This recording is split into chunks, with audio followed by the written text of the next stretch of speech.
Este es el podcast Libros Hablados.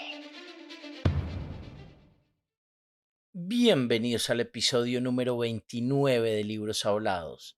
Hoy vamos a leer la quinta parte de La guerra no tiene rostro de mujer de la premio Nobel bielorrusa Svetlana Alexievich. Hemos recibido muy buenos comentarios de esta obra, cosa que me alegra mucho porque la literatura de guerra es uno de mis géneros favoritos. Como ya quedan pocos episodios para terminar con este libro, les recuerdo que estoy abierto a sugerencias para nuestro siguiente libro hablado. En la parte del mundo donde estoy estamos en pleno verano, así que les pido disculpas si escuchan un poquito de ventiladores o algo así alrededor. Como siempre, gracias a los amigos y amigas que se han ido sumando a este proyecto por sus comentarios y me gusta en todas las plataformas y también por suscribirse y unirse a nuestro grupo de Facebook Libros Hablados Club de Lectura. Esto acelera el crecimiento de nuestra comunidad. Y el disclaimer de siempre. Este no es un audiolibro, tampoco pretende serlo. No tiene la producción, los derechos ni el ánimo de lucro de un audiolibro. Libros Hablados es una comunidad de lectura que busca que nuestros miembros se acerquen a las obras y eventualmente las adquieran. Así que todos son bienvenidos a que construyamos vínculos a través de la literatura. Empecemos con La guerra no tiene rostro de mujer de Svetlana Alexievich, parte 5.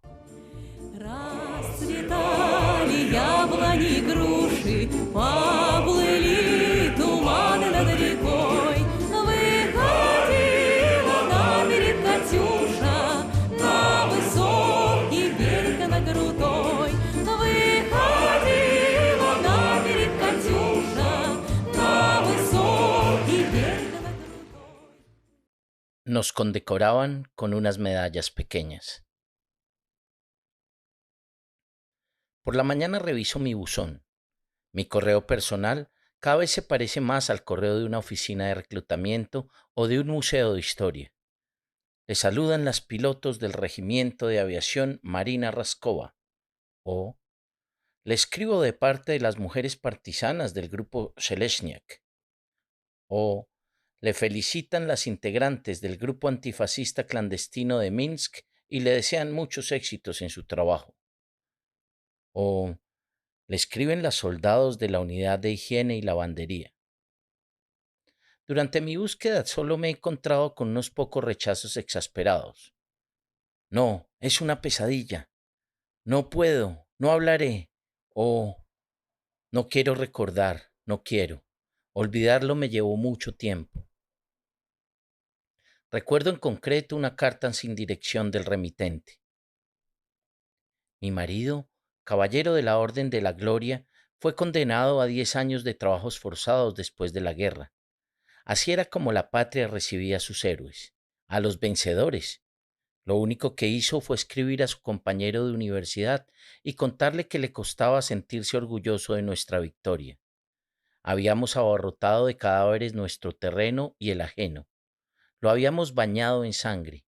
Enseguida le detuvieron, le quitaron las sombreras. Al morir Stalin regresó de Kazajstán, regresó enfermo. No hemos tenido hijos. Yo no necesito recordar la guerra. Llevo toda la vida luchando. No todos se atreven a dejar sus recuerdos por escrito. No todos consiguen confiar a una hoja de papel sus sentimientos y pensamientos. Comillas. Las lágrimas me lo impiden. A. Burakova, sargento de transmisiones. El carteo, en contra de lo esperado, tan solo aporta nuevos nombres y direcciones. Comillas. No me falta metal dentro del cuerpo. Los combates de Vitebsk me dejaron un recuerdo de puñados de metralla. La llevo en el pulmón a 3 centímetros del corazón, también en el pulmón derecho, 2 trozos más en el vientre. Comillas. Aquí tiene mi dirección, venga a verme.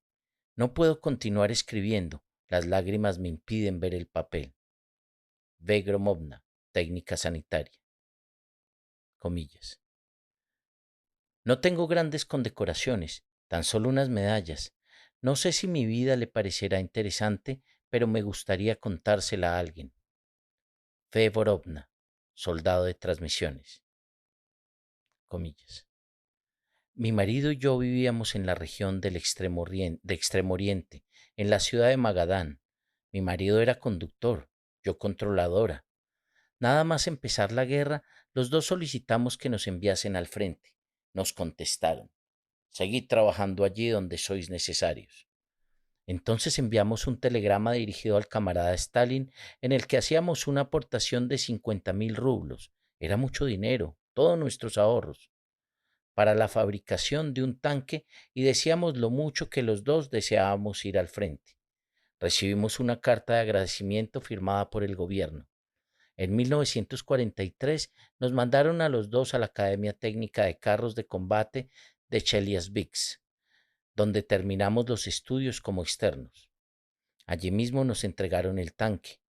Los dos nos habíamos graduado como mecánicos conductores superiores, pero en un tanque solo puede haber un mecánico conductor. El mando operativo decidió asignarme a mí el puesto de comandante del tanque IS-122. A mi marido le nombraron mecánico conductor superior. Así fue como llegamos a Alemania. Los dos fuimos heridos en combate. Los dos recibimos condecoraciones. Entre los tanquistas había bastantes muchachas en los tanques medios, pero solo yo iba en un tanque pesado. A veces pienso que no estaría mal que un escritor narrara mi vida. Yo no sé hacerlo. A. Boico, cabo mayor, tanquista. 1942. Me nombraron comandante de la división. El comisario político del regimiento me avisó. Tenga usted en cuenta, capitán, que la suya es una división singular, una división de chicas. La mitad de los efectivos son muchachas y ellas requieren un tratamiento especial, una atención y un cuidado especiales. Por supuesto, yo ya tenía conocimiento de que las muchachas servían en el ejército, pero no lo veía nada claro. Nosotros, los oficiales profesionales, observábamos con cierto recelo cómo el sexo débil aprendía el arte militar, que desde siempre se había considerado una tarea masculina.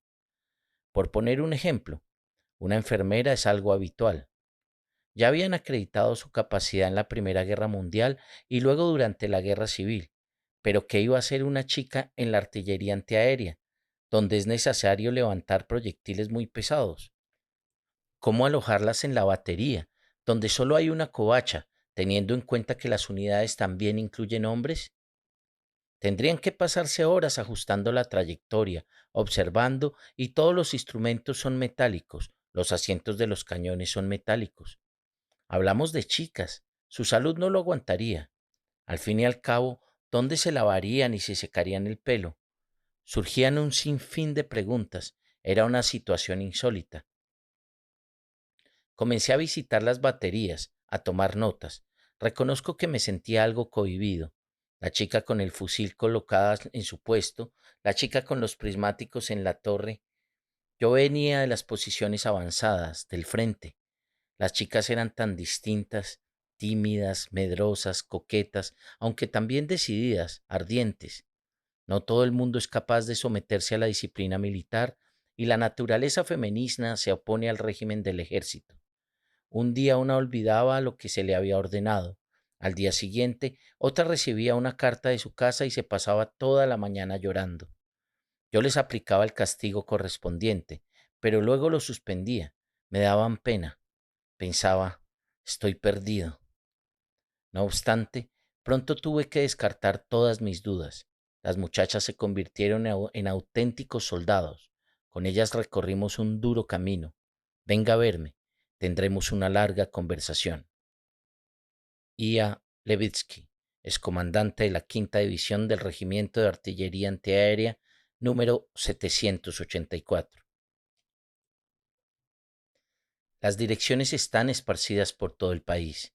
Moscú, Kiev, Abcheronsk, Vitebsk, Volgogrado, Yalutorovsk, Suzdal, Galish, Smolensk.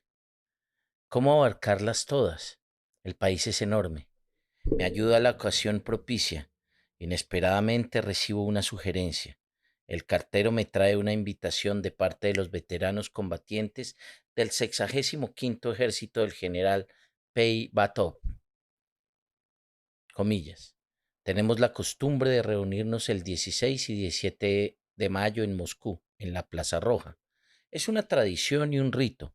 Vienen todos los que todavía tienen fuerzas suficientes. Vienen de Murmansk y de Karkaganda, de Almaty y de Omsk, de todas partes, de todos los rincones de nuestra inmensa patria. En una palabra, la esperamos. Hotel Moscú.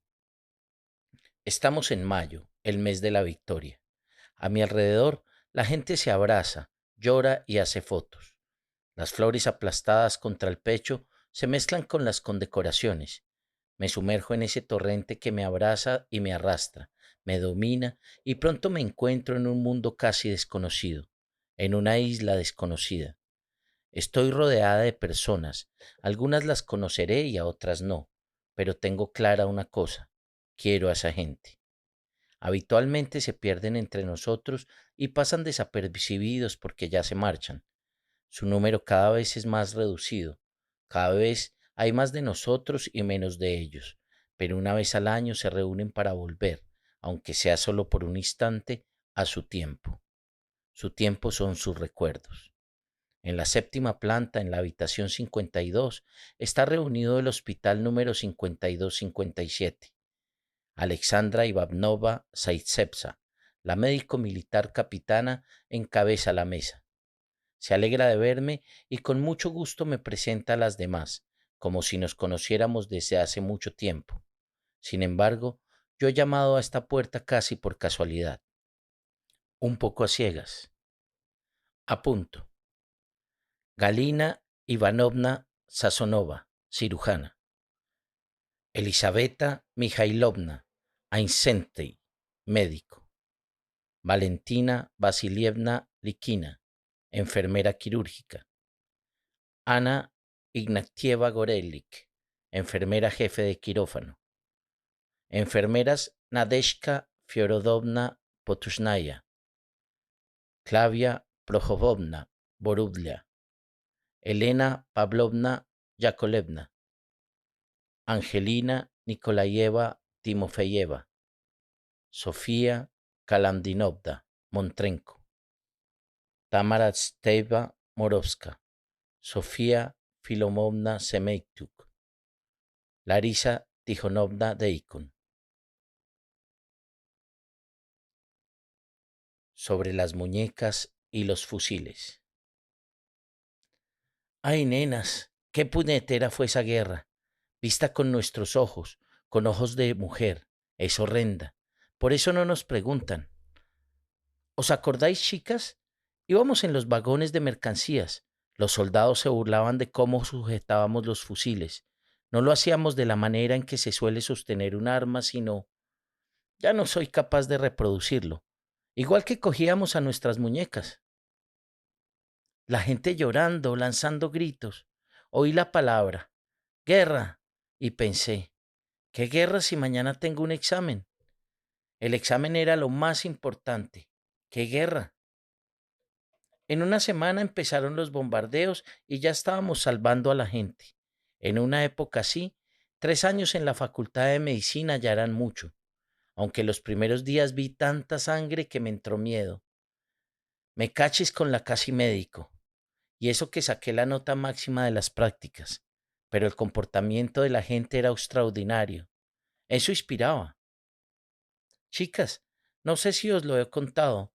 Al terminar el bombardeo, vi que delante de mí había un trozo de tierra que se movía. Corrí hasta allí y empecé a cavar. Mis manos tocaron un rostro, cabello. Era una mujer. Logré sacarla a la superficie y me puse a llorar. Ella, al abrir los ojos, no quiso saber qué le había pasado, sino que preguntó nerviosa, ¿dónde está mi bolso? ¿Qué importa su bolso ahora? Ya lo encontrará. Dentro están mis documentos. No le preocupaba cómo estaba, si estaba herida o no, sino dónde estaban su carnet del partido y la cartilla militar. Me puse a buscar el bolso enseguida. Lo encontré. La mujer se lo colocó encima del pecho y cerró los ojos. Pronto llegó el transporte sanitario y la subimos adentro. Comprobé de nuevo si el bolso iba con ella. Por la noche volví a casa, se lo conté a mi madre y le dije que había decidido marcharme al frente. Nuestras tropas estaban retrocediendo. Salimos todos a la carretera. Por delante de nuestra casa pasaba un soldado, un hombre ya mayor. Se paró y le hizo una profunda reverencia a mi madre. Perdónenos, mujer. Ponga a salvo a su hija. Sálvela. Yo tenía 16 años. Llevaba una trenza larguísima y tenía las pestañas largas, muy largas y negras. Recuerdo cuando viajábamos al frente. Un camión lleno de chicas, un gran camión con cubierta de lona. Era de noche, la oscuridad, las ramas de los árboles golpeaban la lona, la tensión era enorme, parecía que eran las balas que nos disparaban. Con la guerra las palabras y los sonidos cambiaron de significado. La guerra nunca dejaba de estar cerca. Decíamos mamá y la palabra cobraba otro sentido.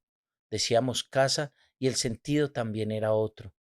Se les había añadido alguna cosa, se les sumó más amor, más miedo, algo más. Sin embargo, desde el primer día tuve la certeza de que no nos vencerían. Tan grande es nuestro país, infinito. Yo era una niñita de mamá. Nunca había viajado fuera de mi ciudad, nunca había dormido en una casa ajena, y de pronto me había convertido en la médico subalterna de una batería de morteros. Lo mal que lo pasaba. Los morteros empezaban a disparar y al instante me quedaba sorda. Tenía la sensación de que mi cuerpo se estaba quemando. Me sentaba en el suelo y susurraba, mamá, mamá, mamá. Estábamos acampados en un bosque, por la mañana había tanto silencio, se veía el rocío. ¿Quién hubiera dicho que estábamos en la guerra? Tan bonito, tan pacífico que era el paisaje. Nos ordenaron vestirnos de uniforme. Yo mido 1,50 m. Cuando me metí dentro del pantalón, las otras chicas consiguieron atármelo por encima de la cabeza. Así que seguí con mi vestido. Me escondía de los superiores. Finalmente, acabé en la celda de arresto por haber incumplido la disciplina militar. Nunca lo imaginé. No sabía que fuera capaz de dormir mientras andaba. Caminábamos en fila y yo dormía. Me chocaba con la persona que tenía delante. Me despertaba por un segundo y me volvía a dormir. El sueño de un soldado es dulce. Una vez íbamos a oscuras, no avancé hacia adelante, sino de lado. Caminé a través del campo, caminaba y dormía, hasta que me caí en una zanja y me desperté. Tuve que correr para no perder a los demás. Los soldados al hacer alto se sentaban. Un pitillo se compartía entre tres. Mientras el primero fumaba, el segundo y el tercero dormían, incluso roncaban. No lo olvidaré. Trajeron a un herido y le bajaron de la camilla. Alguien le cogió de la mano. Está muerto. Nos apartamos. Y entonces el herido suspiró. Cuando respiró, me puse de rodillas junto a él. Grité entre lágrimas. ¡Que venga el médico! Trataron de despertar al médico. Le sacudían, pero se volvía a caer. Estaba completamente dormido. No lograron despertarle ni con hidrato de amonio. No había dormido nada en 3 días. ¿Cuánto pesan los heridos en un invierno? Las camisas militares se ponían rígidas de la sangre y el agua heladas. Las botas de lona empapadas en sangre y heladas, y no había manera de abrirlas. Los heridos estaban fríos como cadáveres. Y al otro lado de la ventana reinaba un invierno de belleza increíble, abetos mágicos pintados de blanco. Por un instante se me olvidaba todo y enseguida todo volvía. Había un batallón de esquiadores, chicos del último curso del colegio. Un fuego denso de ametralladoras los tumbó. Cuando los trajeron lloraban. Éramos de la misma edad, pero nosotras nos sentíamos mayores. Los abrazábamos. Pobre crío. Ellos se indignaban. Si hubieras estado allí, no me llamarías crío. Morían gritando, mamá, mamá. Había 2 muchachos de Kursk. Les llamábamos los ruiseñores de Kursk. Yo iba a despertarles. Babeaban un poco cuando estaban dormidos. Eran unos chiquillos. Pasábamos los días y las noches pegadas a la mesa de operaciones. Yo me mantenía de pie, pero los brazos se me caían.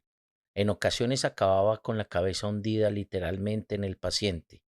Dormir, dormir, dormir. Se nos hinchaban las piernas, no nos cabían en las botas. Tenía la vista tan cansada que me costaba cerrar los ojos. Mi guerra huele a tres sustancias: sangre, cloroformo y yodo. Madre mía, las heridas, profundas, desgarradas, extensas. Era para volverse loca. Fragmentos de balas, de granadas, de proyectiles en las cabezas, en los intestinos, en todo el cuerpo. Junto con el metal extraíamos botones, trozos de tela, camisas, cinturones. Un soldado vino con el pecho completamente desgarrado. Se le veía el corazón.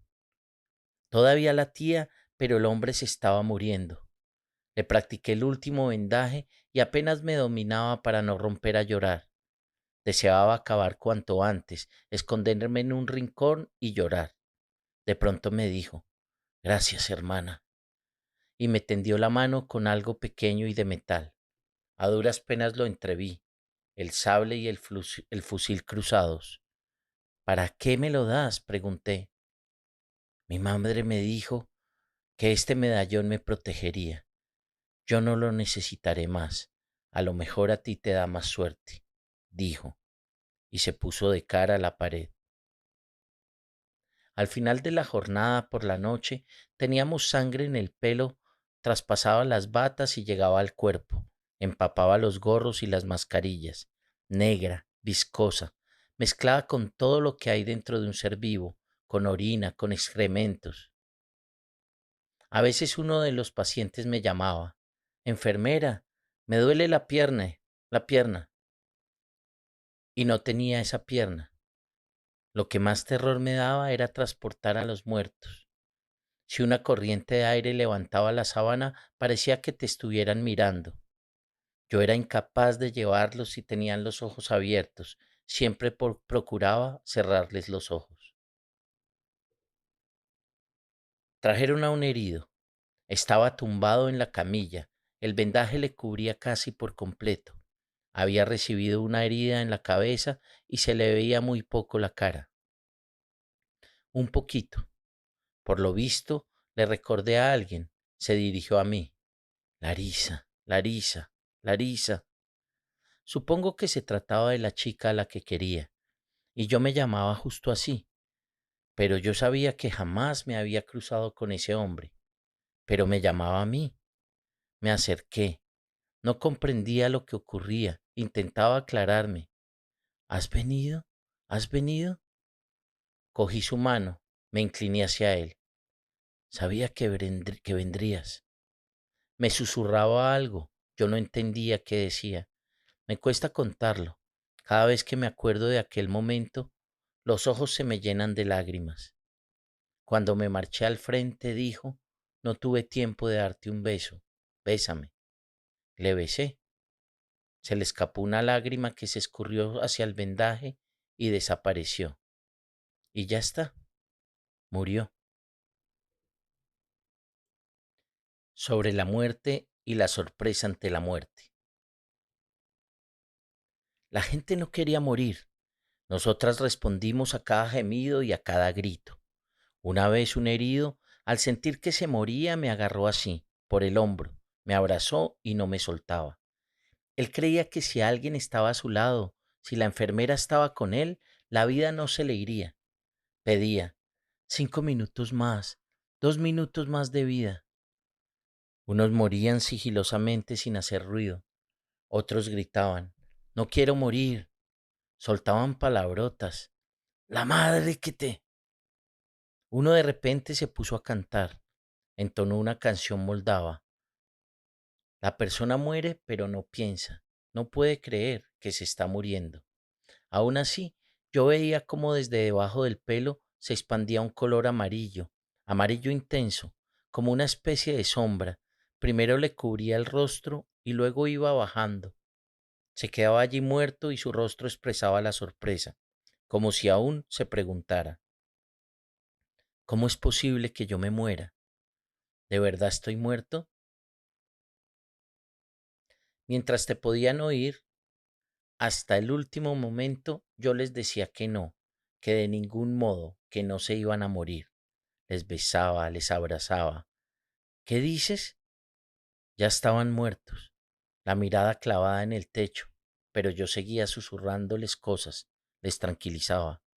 Sus apellidos se me borraron de la memoria, pero tengo presentes sus rostros. Traían a los heridos. Ellos lloraban. No lloraban de dolor, sino de impotencia. Era su primer día en el frente. Acababan de llegar. Algunos ni siquiera habían llegado a disparar. Todavía no les habían entregado los fusiles porque durante los primeros años las armas valían su peso en oro. Los alemanes disponían de tanques, morteros y aviones. Los soldados caían y los compañeros recogían sus fusiles, sus granadas. Algunos iban al ataque con las manos vacías, como si se tratara de una pelea, y en el primer ataque se encontraron con los tanques. Cuando morían, ¿cómo miraban? Mi primer herido, la bala le impactó en la garganta. Viví unos días, pero no podía hablar. Les cortaban el brazo o la pierna y no había sangre. Se veía la carne limpia, blanca. La sangre aparecía luego. Ni siquiera ahora puedo descuartizar el pollo si la carne es blanca y limpia. Siento como un sabor salado en la boca. Los alemanes no cogían prisioneras a las mujeres, militares, las fusilaban, o las paseaban ante sus tropas mostrándolas. No son mujeres, son unos monstruos. Siempre nos guardábamos los dos cartuchos para nosotras, dos, por si el primero fallaba. Capturaron a una de nuestras enfermeras. Un día más tarde conseguimos arrebatarles esa aldea. Por todas partes encontramos caballos muertos, motocicletas, vehículos blindados. La encontramos. Se había arrancado los ojos, le habían cortado los pechos, le habían metido un palo. Hacía mucho frío. Ella era muy blanca y tenía el pelo canoso. Tenía 19 años. En su bolso encontramos las cartas de su familia y un pajarito verde de goma, un juguete. Combatíamos en retirada, nos bombardeaban. El primer año parecía que nunca dejábamos de retroceder. Los aviones nazis volaban muy bajo, perseguían a cada persona que veían. Siempre tenías la sensación de que te perseguían a ti. Yo corría, veía, oía que el avión iba a por mí. Miré al piloto, él vio que yo era una chica. El convoy sanitario disparaba a los carros y encima sonreía. Se divertía. Era una sonrisa temeraria y horrible, y un rostro guapo. No podía soportarlo. Lancé un grito. Corrí hacia un campo de maíz. Él iba detrás. Corrí hacia el bosque y me seguía. Por fin llegué hasta una zona de arbustos. Entré en el bosque. Caí encima de la hojarasca. La nariz me sangraba de sobresalto. No tenía muy claro si aún seguía viva, pero sí, lo estaba. Desde entonces los aviones me aterrorizan. Es como si aquel piloto con su avión siempre estuviera en alguna parte. Enseguida me entra el pánico. No soy capaz de pensar en nada, solo en que ese avión está volando hacia mí y en que tengo que esconderme para no ver, no oír. No soporto el ruido de los aviones. No puedo volar. Ay, chicas. Justo antes de la guerra yo quería casarme con mi profesor de música. Una historia de locos. Me enamoré completamente y él también. Mi madre me lo había prohibido. Eres demasiado joven. Pronto empezó la guerra. Solicité que me enviasen al frente. Quería irme de casa, quería ser una adulta. En mi casa lloraban mientras me ayudaban a preparar el equipaje, los calcetines gruesos, la ropa interior. En mi primer día había el primer muerto. Un fragmento de granada entró volando por pura casualidad hasta el patio del colegio donde se alojaba el hospital e hirió de muerte a nuestro auxiliar sanitario. Yo pensé, mi madre decidió que era demasiado joven para casarme, pero que no lo era para una guerra. Mi querida mamá. Nos deteníamos. Entonces instalábamos el hospital, lo llenábamos de heridos y en ese momento llegaba la orden a evacuar. A unos los subíamos a los vehículos, a otros los dejábamos allí. Los medios de transporte eran escasos. Nos metían prisa. Dejadlos, marchaos. Recogíamos las cosas y ellos nos miraban. Nos seguían con la mirada. En esas miradas había un mundo, resignación, reproche. Nos pedían, hermanos, hermanas, no nos dejéis con los alemanes, pegadnos un tiro. Tanto dolor, tanta tristeza. Los que lograban levantarse se venían con nosotros, los que no se quedaban. No éramos capaces de ayudar a ninguno de ellos. Yo no me atrevía a levantar la vista. Era joven, lloraba, lloraba. Cuando empezamos a ganar terreno, ya no abandonamos ni a un solo herido. Los recogíamos a todos, incluso a los alemanes. Durante un tiempo trabajé con ellos. Me acostumbré. Los vendaba como si nada. Pero cuando me acordaba de 1941, de cómo habíamos tenido que dejar a nuestros heridos y que ellos, los alemanes, cómo les trataban, lo habíamos visto, me sentía incapaz de acercarme a ellos. Pero al día siguiente volvía y los vendaba. Salvábamos vidas. Aún así, muchos se lamentaban porque solo eran médicos y se limitaban a vendar las heridas, porque no luchaban a mano armada, porque no disparaban. Lo recuerdo. Recuerdo ese sentimiento. Recuerdo que el olor a sangre era especialmente intenso en la nieve. Los muertos yacían en los campos. Los pájaros les sacaban los ojos, les picoteaban los rostros, los brazos. Insoportable. La guerra me estaba acabando. Me daba pavor escribir a casa. Decidí, no voy a escribir, si me matan ahora, mamá llorará porque la guerra se ha acabado y me han matado justo antes de la victoria. Nadie lo decía en voz alta, pero todos lo pensábamos. Presentíamos que venceríamos pronto. La primavera había empezado. De pronto vi el cielo azul. ¿Sabe qué es lo que más recuerdo? Lo que se me quedó grabado en la memoria. El silencio. El increíble silencio de las salas donde estaban los heridos graves, los más graves. No hablaban entre ellos. Muchos estaban inconscientes, aunque la mayoría de ellos simplemente guardaban silencio. Estaban pensando. Tenían la mirada fijada en un punto y reflexionaban. Les llamábamos y nos oían. ¿En qué estarían pensando? Sobre los caballos y los pájaros. Viajábamos. En una estación había dos trenes, uno al lado del otro, uno con los heridos, otro con los caballos. Comenzó el bombardeo. Los trenes se incendiaron. Nosotros empezamos a abrir las puertas para salvar a los heridos, para que pudieran escapar, y todos ellos se lanzaron a salvar a los caballos. Los gritos de las personas se espantaban, pero no hay nada más terrible que el relincho de los caballos sufriendo. Ellos no tienen la culpa, no son responsables de las fechorías que cometemos los humanos.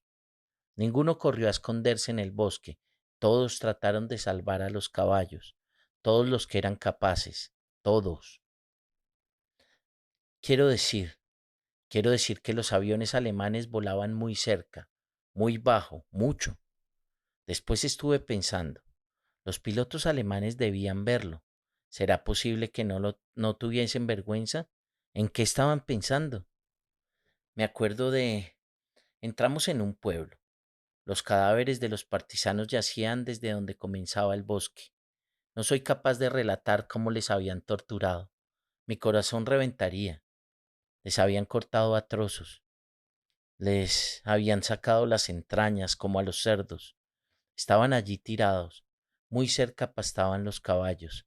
Se veían que eran de los partisanos. Algunos estaban ensillados. A lo mejor se habían escapado de los alemanes y después habían regresado, o tal vez no se los habían llevado por las prisas, a saber. El caso es que estaban allí cerca. Había mucha hierba y también pensé, ¿cómo la gente se atreve a cometer esas cosas delante de los caballos, delante de los animales? Los caballos tal vez lo estarían viendo. Ardían los bosques y los campos. Humeaban los prados. Vi perros y vacas quemados.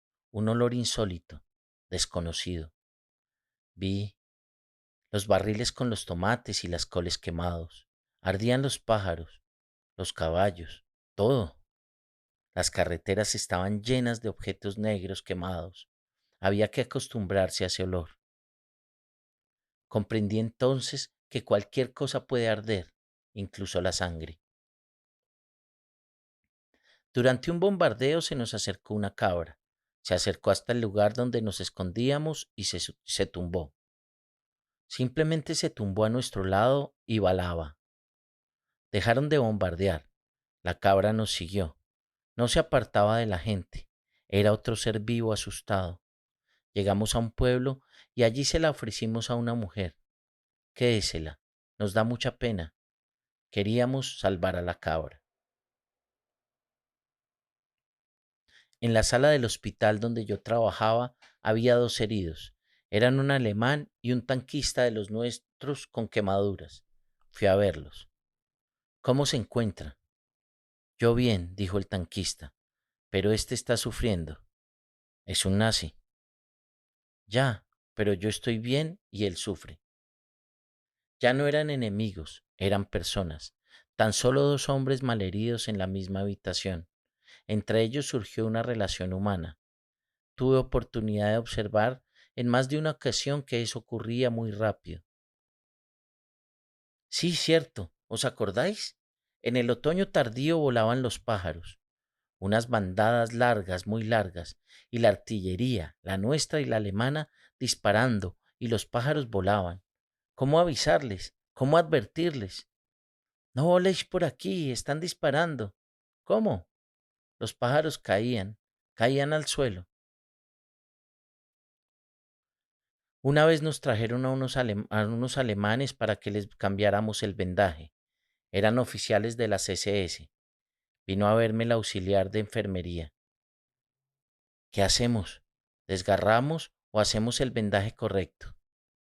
El correcto. Son heridos. Y los tratamos como es debido. Más tarde dos de ellos se fugaron. Los encontraron y para que no se volvieran a escapar, les quité los botones de los calzoncillos. Cuando me dijeron estas palabras, la guerra se ha acabado, me senté en la mesa de esterilización. Había un médico con el que habíamos acordado que cuando anunciaran la guerra se ha acabado, nos sentaríamos encima de la mesa de esterilización, es decir, haríamos algo fuera de lo normal. Yo nunca había dejado que nadie se acercara a la mesa, ni de lejos. Siempre iba con los guantes, la mascarilla, la bata estéril. Yo misma servía todo lo necesario, tampones, instrumentos, pero en aquel momento me senté encima de esa mesa. ¿Qué anhelábamos? Lo primero, claro, era vencer. Lo segundo, llegar vivos al final. Una decía, cuando acabe la guerra tendré un montón de hijos. Otra, me matricularé en la universidad. Y también iré cada día a la peluquería. Siempre iré arreglada y me cuidaré mucho. O, por ejemplo, me compraré un perfume en un frasco elegante y un fular y un broche. Pues ese tiempo llegó. De pronto todas nos serenamos. Tomamos una aldea. Buscábamos agua. Entramos en un patio donde habíamos divisado un pozo con cigüeñal, un pozo artesanal tallado a mano. En el patio yacía el dueño de la casa, fusilado. A su lado estaba sentado su perro. Nos vio y comenzó a gañir. Tardamos en comprender que nos estaba llamando. El perro nos llevó a la casa. En la puerta hallamos a la mujer y a tres niños. El perro se sentó y lloró. Lloró de verdad, como lloran los humanos. Entrábamos en nuestros pueblos liberados y no quedaba nada, solo unas estufas, solo las estufas. En Ucrania liberamos lugares desolados, solo crecían sandías, la gente comía esas sandías, no tenía nada más. Nos recibían con esas sandías en vez de flores. Regresé a casa. Los míos vivían en una chabola, mi madre y 3 niños. Nuestro perro comía armuelle cocido. Hervían el armuelle, lo comían ellos y también se lo daban al perro. Y yo comía. Antes de la guerra había muchos ruiseñores. 2 años después de la guerra todavía seguían sin oírse. La tierra había sido revuelta. Como quien dice, habían salido a la superficie el estiércol de los antepasados. La naturaleza se había alterado. Los ruiseñores aparecieron al tercer año. ¿Dónde habían estado? A saber. Volvieron pasados 3 años. La gente reconstruyó las casas. Entonces regresaron los ruiseñores. Las flores silvestres me recuerdan a la guerra. Entonces no recogíamos flores. Si hacíamos ramos era porque enterrábamos a los compañeros, cuando nos despedíamos de ellos. Ay, chicas, qué mezquina es esta guerra. Brindemos en memoria de nuestras amigas. No era yo. ¿Qué es lo que retiene mi memoria? Probablemente una voz suave a menudo acompañada de sorpresa, una persona que se asombra de sí misma, de lo que le ha ocurrido. El pasado desaparece, su vórtice candente colapsó y se evaporó. El ser humano sigue el curso de su vida. Le rodea lo cotidiano, todo a su alrededor es corriente excepto su memoria. Yo me convierto en un testigo de lo que la gente recuerda, de cómo recuerda, de lo que quiere comentar y de lo que prefiere olvidar, encerrar en el rincón más lejano de su memoria, esconder tras las cortinas, de cómo estas mujeres se desesperan buscando las palabras adecuadas, deseando reconstruir lo desaparecido, con la ilusión de que la distancia en el tiempo les ayudará a hallar el sentido completo de los hechos que vivieron, ver y comprender lo que entonces no pudieron ni ver ni comprender. Observan y se reencuentran. Muchas veces se han convertido en dos personas, esta y aquella, la joven y la vieja, la persona en la guerra y la persona después de la guerra, mucho después de la guerra. Me persigue la sensación de que oigo dos voces a la vez. En Moscú, en la celebración del Día de la Victoria, conocí a Olga Yakovlevna Olmechenko. Todas las mujeres iban vestidas de primavera, con chales claros, pero ella iba de uniforme y con boina militar. Era alta y fuerte, ni hablaba ni lloraba. Durante todo el rato se mantuvo en silencio, pero era un silencio especial, cargado de algo que estaba por encima de las palabras. Parecía que estuviese hablando consigo misma, no necesitaba a nadie. Nos conocimos y más tarde fui a verla a la ciudad donde reside, a Polotsk. Ante mí se ha abierto otra página de la guerra que haría palidecer a cualquier fantasía. Olga Yakovlevna Olmelchenko, técnica sanitaria de una compañía de infantería. El amuleto de mamá. Mi madre quería que yo me marchara con ella. Sabía que yo estaba desesperada por ir al frente, así que me ató al carro que transportaba nuestros bártulos. Pero yo me solté y me marché. Un trozo de aquella cuerda se quedó atado a mi mano. Había mucha gente viajando. Todos se escapaban. ¿A dónde ir? ¿Cómo llegar al frente? Me crucé con un grupo de chicas. Una dijo, no muy lejos de aquí vive mi madre. Nos dirigimos a su casa. Llegamos una noche. Llamamos. Su madre abrió la puerta y al vernos sucias, harapientas, nos ordenó, no os mováis. Nos quedamos allí en la puerta. Entonces trajo unas ollas enormes y nos hizo quitarnos la ropa. Nos lavamos el pelo con ceniza. Ya no quedaba jabón. Y nos acordábamos que en el piso de arriba, en la yacia de la estufa rusa, me dormí al instante. Por la mañana, la madre de aquella muchacha nos hizo sopa de col y horneó pan con salvado y patata. Qué rico nos pareció ese pan de pobre y qué dulce era aquella sopa.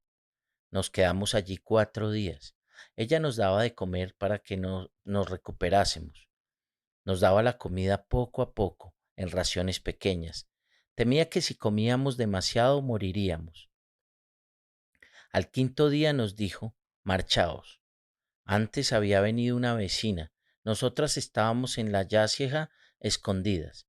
Nos hizo un gesto para que no hablásemos. Ni siquiera a sus vecinos les había confesado que su hija estaba en casa. Todos sabían que luchaba en el frente.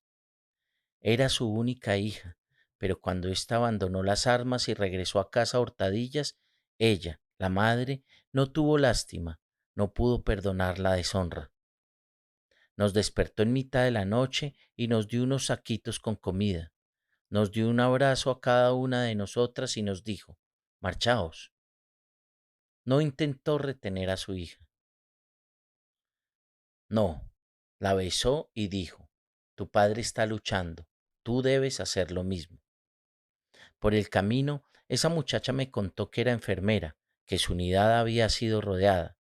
Recorrí un largo camino, pasé por muchos lugares hasta que finalmente llegué a Tamov. Allí entré a trabajar en un hospital. Era un buen lugar, me recuperé, gané unos kilitos. Cuando cumplí 16 años, me dijeron que ya podía donar sangre, igual que los demás médicos y enfermeras. Empecé a donar sangre regularmente. En el hospital constantemente hacían falta cientos de litros. Nunca había suficiente sangre. Cada vez donaba 500 centímetros cúbicos, medio litro de sangre, 2 veces al mes. Recibía una ración alimenticia de donante, 1 kilo de azúcar, 1 kilo de sémola, 1 kilo de embutidos. Alimentos para recuperar fuerzas. Me hice amiga de tía Niura. Trabajaba como auxiliar en el hospital. Era madre de 7 niños. Su marido había perdido la vida durante los primeros meses de guerra.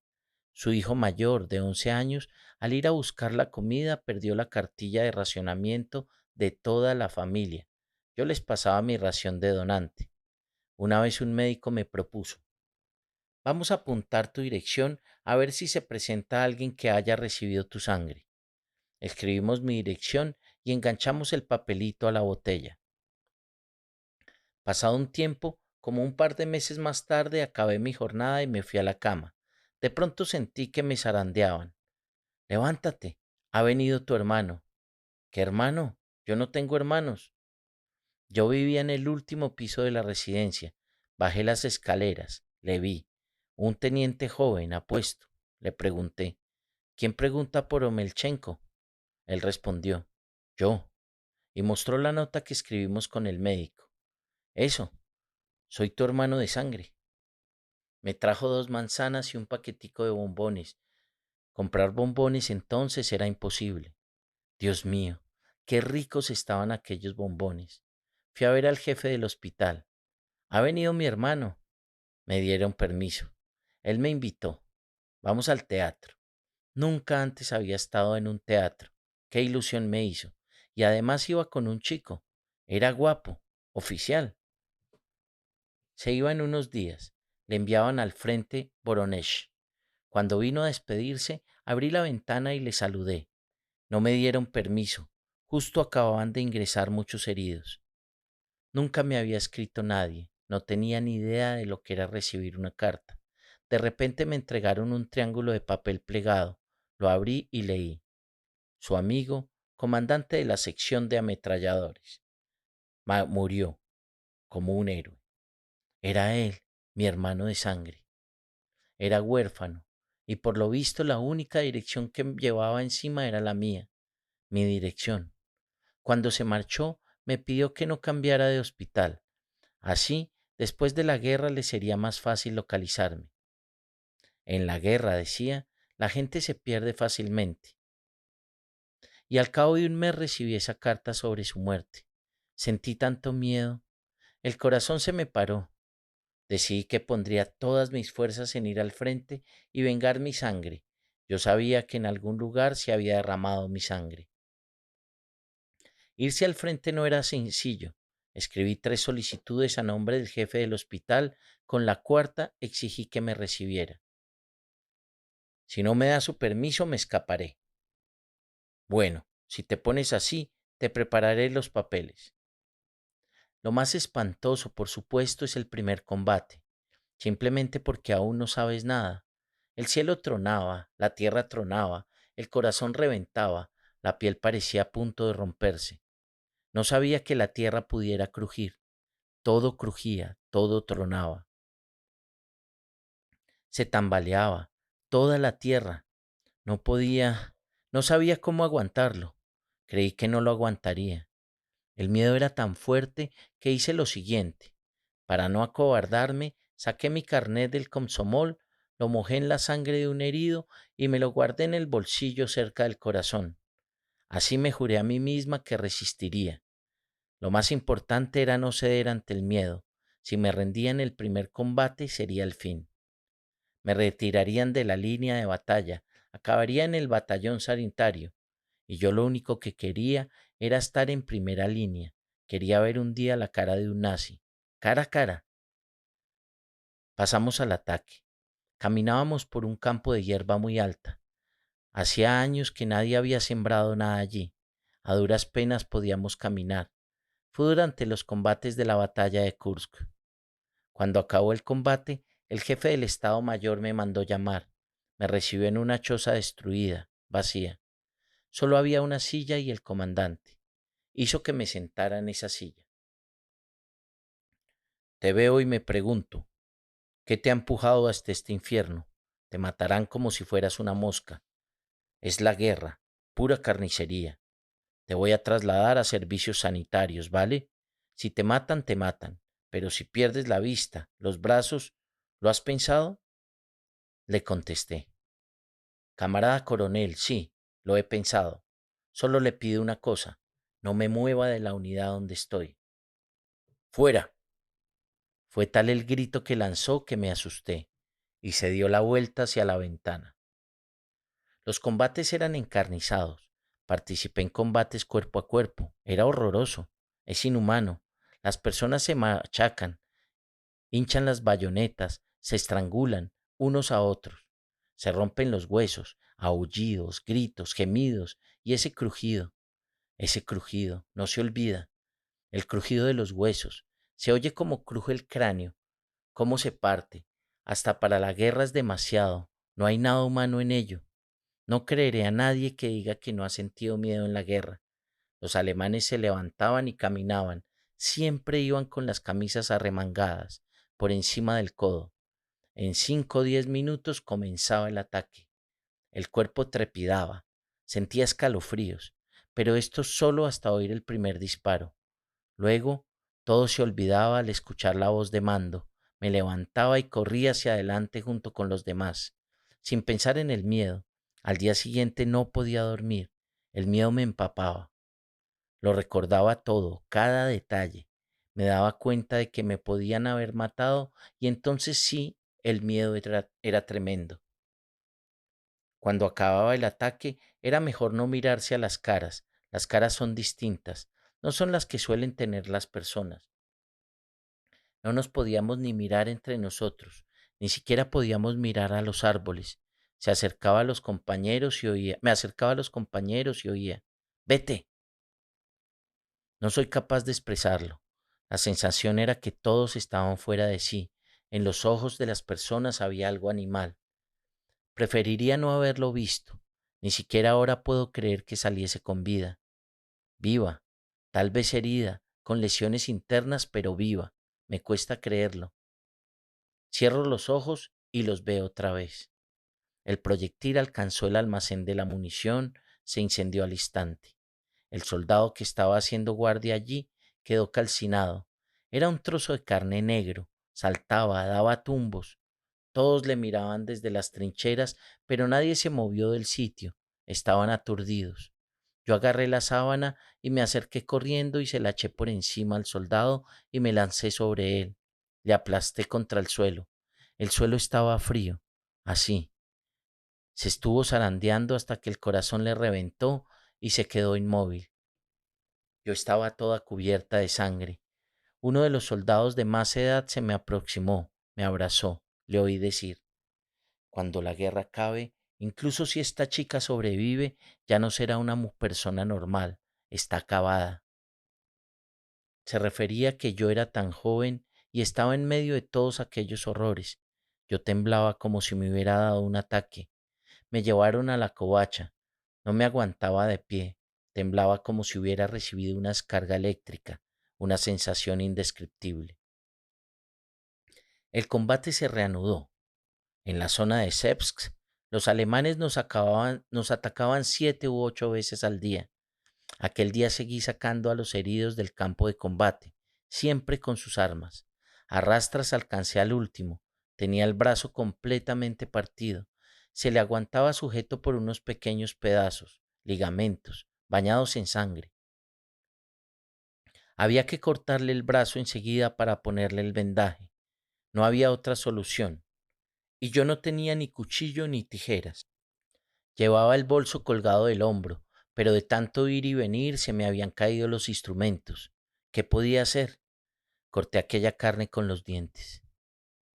Le puse el vendaje. Le estaba vendando y el herido murmuraba: Más rápido, enfermera. Tengo que seguir luchando. Deliraba. Pasadas unas horas nos atacaron con tanques y 2 soldados se acobardaron. Se dieron la vuelta y empezaron a correr. Toda la fila tembló. Muchos compañeros perdieron la vida. Yo había ocultado unos cuantos heridos en un hoyo dejado por una explosión. Cayeron prisioneros. Les tendría que haber recogido el transporte sanitario, pero cuando aquellos dos se achicaron, cundió el pánico. Abandonaron a los heridos. Después del combate fuimos al hoyo donde yacían. A unos les habían arrancado los ojos, a otros les habían abierto las tripas. Cuando los vi, me sentí estallar. Fui yo la que les había reunido en aquel lugar. Yo sentí tanto miedo. Por la mañana ordenaron al batallón formar filas. Sacaron a esos cobardes, los pusieron delante de nosotros. Leyeron la sentencia, condenados a muerte por fusilamiento. Eran necesarias 7 personas para ejecutar la sentencia. Se ofrecieron 3. Los demás no se movieron. Cogí mi fusil y di un paso al frente. ¿Cómo me atreví? Yo, una chica. Todos me siguieron. No se les podía perdonar. Buena gente había muerto por su culpa. Ejecutamos la sentencia. Bajé el fusil y me entró el pánico. Me acerqué a ver los cuerpos. Estaban allí. Sobre el rostro de uno de ellos todavía había una sonrisa. No sé si ahora les habría perdonado. No sabría decirlo. No quiero especular. A veces tengo ganas de llorar, pero no puedo. En la guerra me olvidé de todo, olvidé mi vida anterior, todo, olvidé el amor. Un comandante de una unidad de exploradores se enamoró de mí. Me enviaba mensajes escritos a través de sus soldados. Tuvimos una cita. Estoy enamorada, le dije, de una persona que ya no está entre los vivos. Se me acercó mucho, me miró fijamente a los ojos, se dio media vuelta y se marchó. Estaban disparando. Él caminaba totalmente erguido. Ni siquiera se agachó un poco. Más tarde, ocurrió en Ucrania, liberamos una aldea. Pensé, voy a dar una vuelta. El cielo estaba despejado, las casas eran blancas. Detrás del pueblo encontré unas tumbas muy recientes. Allí estaban enterrados los que habían caído en combate por ese pueblo. No sé por qué fui una corazonada. Sobre unas láminas de madera habían enganchado sus fotografías y habían apuntado los apellidos. Estaban en cada tumba. De pronto vi una cara familiar. Era el comandante de los exploradores que se me había declarado, y su apellido. Me sentí tan mal. Sentí un temor tremendo, como si me hubiera estado observando, como si todavía siguiera vivo. En aquel momento, los muchachos de su unidad se acercaron a la tumba. Todos me conocían, me habían estado llevando sus mensajes. Ninguno me miró. Era como si yo no estuviera allí, como si me hubiera vuelto invisible. Después, cuando nos cruzábamos, creo, bueno, es lo que pienso, les gustaría que hubiese sido yo la que me hubiera muerto. Les resultaba difícil verme, saber que yo estaba viva. Yo sentía, bueno, me sentía culpable ante ellos y ante él. Al volver de la guerra me puse muy enferma. Pasé por varios hospitales hasta que me atendió un viejo profesor. Comenzó a tratarme. Me curaba más con palabras que con medicamentos. Me explicó mi enfermedad. Decía que si me hubiera marchado al frente a los 18 años, mi organismo ya se habría hecho fuerte, pero yo tenía solo 16, una edad demasiado temprana, y por eso me traumatizó tanto. Claro, los fármacos ayudan, explicaba. La pueden curar, pero si de verdad quiere recuperar la salud, si quiere vivir, mi único consejo es que se case y tenga muchos hijos. Solo eso la puede salvar. Con cada hijo, su organismo se irá recuperando. ¿Cuántos años tenía? Cuando acabó la guerra tenía 19. Ni siquiera pensaba en casarme. ¿Por qué? Me sentía agotada, me sentía mucho mayor que la gente de mi edad. Incluso me sentía vieja. Mis amigas bailaban, iban a fiestas. Yo no podía. Observaba la vida con los ojos de una vieja, como si estuviera en un mundo distinto. Una vieja. Me cortejaban chicos jóvenes, niños, pero no veían mi alma, no sabían lo que yo llevaba por dentro. Le he contado solo un día. Le he hablado de los combates en la zona de Sebsk, solamente de un día. A la noche siguiente, la sangre me salió por las orejas. Me desperté como después de haber sufrido una gravísima enfermedad. Tenía la almohada entera impregnada de sangre. Y en el hospital, en la sala de operaciones, detrás del biombo, teníamos una tina grande donde dejábamos los brazos y las piernas amputados. Un día vino un capitán desde las posiciones avanzadas, trayendo a su amigo herido. No tengo ni idea de cómo entró allí, pero vio aquella tina y se desmayó. Puedo recordar más y más, sin parar, pero ¿qué es lo más importante? Recuerdo los sonidos de la guerra. A tu alrededor todo zumba, rechina, cruje. En la guerra, el alma del ser humano envejece. Después de la guerra jamás volví a ser joven. Eso es lo más importante, es lo que opino. ¿Se ha casado? Sí, me casé. Tuve 5 hijos, crié a mis 5 hijos. Dios no me ha dado niñas. Lo que me parece más sorprendente es que después de vivir aquel miedo o aquel horror, pude dar a luz a unos niños muy bonitos. Resulté ser una buena madre y una buena abuela.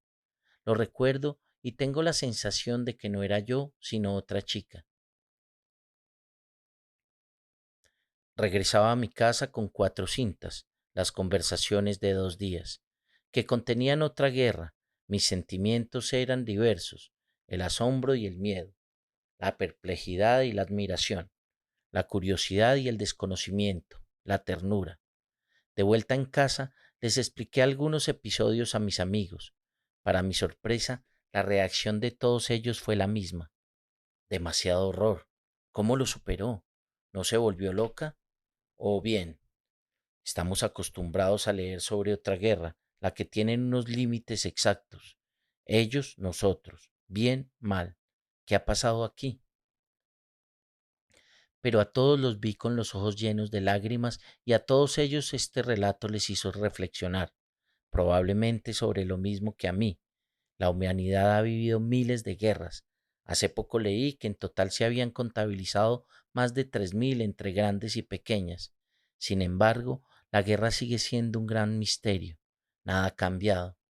Para descifrar el misterio intento reducir la gran historia hasta darle una dimensión de persona.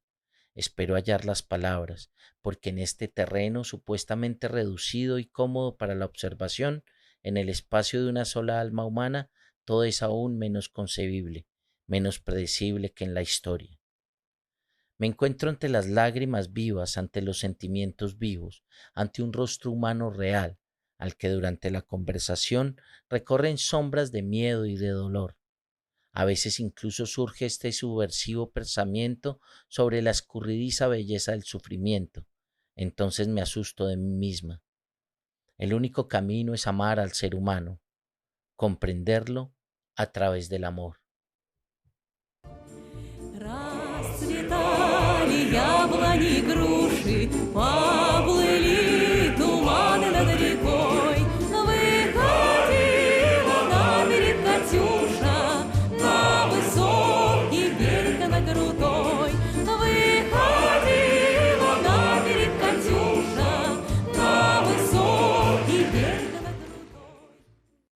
Gracias por llegar hasta aquí. Nos encontramos en el próximo episodio de Libros Hablados con la sexta parte de La guerra no tiene rostro de mujer. Mil gracias a quienes nos califican y comentan.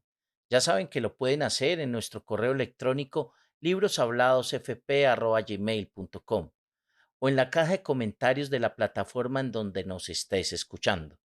Nos encuentras en Spotify, Apple Podcasts, YouTube y Amazon Music, entre otros. También puedes hacer parte de nuestra comunidad uniéndote al grupo de Facebook Libros Hablados Club de Lectura. Soy Johan Walteros, transmitiendo desde la no siempre fría Canadá. Gracias por escucharnos. Este es el podcast Libros Hablados.